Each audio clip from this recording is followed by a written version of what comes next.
Tanjil, you are live on Truth Wanted again. Tanjil from Australia, what's up? Hi, Dan. Can you hear me now? Yes, we can hear you now. I know the internet connection's crazy in Australia. You know, I know it doesn't work half the time because all the wires are like hung upside down on the poles and stuff. It makes it more complicated. I'm going to blame your end. My end's just fine. No. We're blaming your end tonight, Tanjil. We've worked really hard to set this up tonight, and you know, it's going to be on you. But anyway, Tanjil, what's up? All right. Well, look, for those who don't know me, I've been a volunteer with the ACA, where Dan is from, for quite some time, many years. And it never ceases to amaze me what people in America have to go through as atheists. So, look, I have a ton of questions, but my main one is, how do you think it's best for Christians or any religious people to come out to their parents? Oh, that's a great question. I want to bring this over to Cody real quick. Cody, what do you think? I think if I could do it all over again, I've really been coming around to this idea of street epistemology as a way of navigating difficult beliefs like this. If you haven't heard about street epistemology, it's essentially just getting to know what people believe and why they believe it, and just having these sorts of kind of conversations where everybody can put their beliefs out on the table without judgment. That's a good starting place. And slowly making your case over time is probably better than just, throwing it on your family without any sort of prior warning. So if I was to do it all over again, I would slowly just try to, reveal my journey to them. That's what I would do. Yeah. I think there is what you have a right to do and what's the polite thing to do. What you have a right to do is say, this is my identity, you can choose to accept it or not, this is who I am. You should not have to apologize for who you are. You should not have to give a special announcement and try to cater to people's understandings of the world. But if you choose to go that route, I would call that the polite way to do it. If you want to do it the polite way, you can kind of set up that conversation and say, hey, this is really important to me and I want to make sure you understand where I'm coming from. This is the conclusions that I've come to. And this is what it might mean for our relationship going forward. Even if you don't go that far, just saying like, this is how I've come to the beliefs or lack thereof that I have right now. And the reason why I'm telling you this is because I want you to be a part of my life. I want to continue having this relationship with you, but understand that this is what we're working with. These are the kind of boundaries that we're doing. Again, I would say morally, you have an absolute right to just say, this is who I am, boom. Deal with it, But unfortunately, you got to work with people sometimes, especially if you want to try to keep those relationships. And I have found that when you tend to come out, that people will accept you over time. The ones who truly love you and truly want to be in your life, will come to accept that if they're not in far too deep with their own ideologies. So what do you think about that, Tanjil? Yeah, I think that's a really good idea.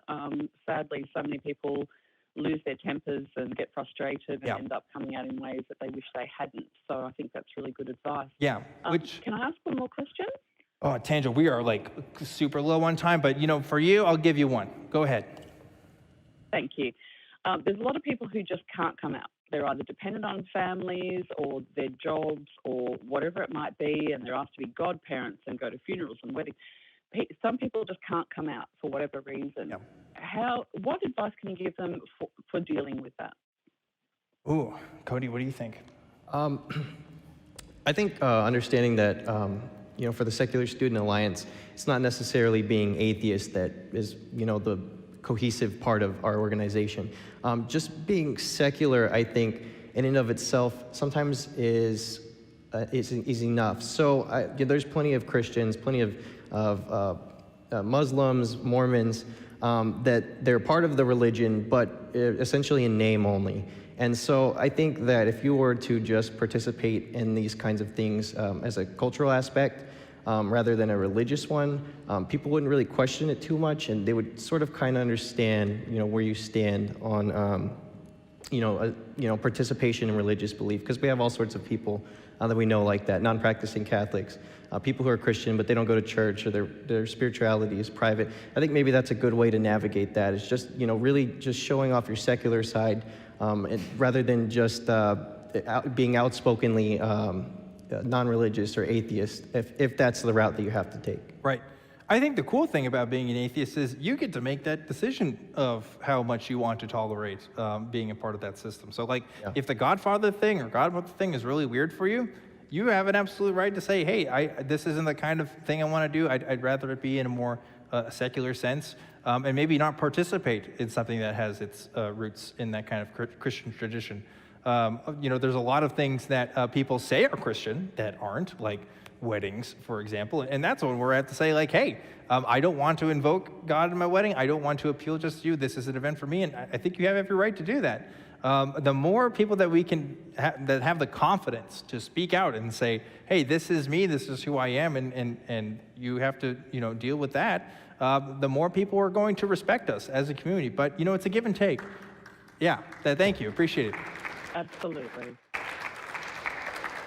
It's always going to be a give and take with these kinds of things. And I wouldn't put it upon a college student to kind of be the one to say, yeah, just go for it. Just smash all the Bibles in your house. And just a little bit diplomatic, I guess. You do what you got to do. But I appreciate your call, Tanjil, and thank you for all the hard work you do for the ACA. You are very, very awesome. Thanks again, Tanjil. And with that, I actually just got told that we are extending the time past 8:30 a bit because we did get a little bit of a late start. So that is great. We do have some more time. I've heard that we have some special guests in the audience tonight, and we want to talk to some of them if they have them. But we're going to get to them in just a second. We're first going to talk to another audience member. So go ahead. Yeah, I'm back. I'm AZ. And, well, first thing, I kind of want to respond to the thing that Tanjil said at the very end about how do you talk to your parents about this kind of thing, especially, if you have some kind of need, like college or something. I can say from personal experience, I guess this is kind of an unfortunate answer, but I think the best solution is just to kind of suck it up until you're financially independent. Yeah. And at that point, no one can tell you what to do. You can express yourself however you want because you're not dependent on anyone. Kind of sucks, but that's kind of just the reality of it. As for my actual question, this is a little bit more contentious. It's related to the Roe v. Wade kind of stuff and the abortion stuff. Yeah. While I obviously do believe in the right to have an abortion, I think the way that a lot of times this is spoken about to people who are on the opposite side is completely just like done very, very badly, to put it lightly. I think like when like a lot of the arguments just come down to saying my body, my choice, obviously people on this side of the aisle will not, or that side of the aisle, will not respond positively to those types of arguments, because to them, it's not your right to choose because you're invading someone else's bodily autonomy in their eyes. And I think like finding a way to bridge the gap and kind of meet them either halfway or at least part way to kind of build some rapport, to try to get some kind of some way to actually convince them, I think that's going to do a lot more than just outright saying like, no, fuck you, sorry, screw your opinion, I don't like what you have to say, and then say this is my right? I don't think that really helps any kind of like civil dialogue. And I think even like having street epistemology be a way is a great way to try to convince someone as well. Yeah, I think that was more of a comment than a question, but I will respond. Legally speaking, women should have the right to choose, and that is not something I'm going to compromise on, right?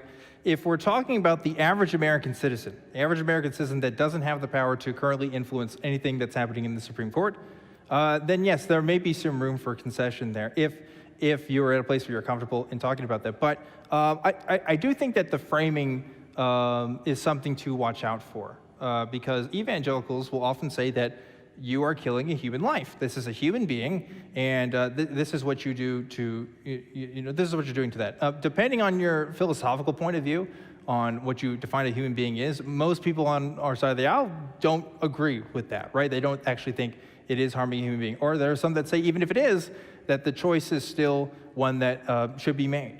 So it is kind of difficult there because, what is the line for a human being? There's a couple different ways people approach it. Viability outside the womb, and people will talk about, oh, well, is this the sign of life, this sign of life? There really isn't one absolute definitive answer. There are definitely, different takes that people have, and unfortunately, unless, philosophers come and say, we did it, we found out what makes a human like, that kind of stuff is always going to lead to a dead end. So I think it is important actually to emphasize, look, it doesn't matter. This is a person's choice, and this is their right to do so. And that's what I always emphasize at the end of the day.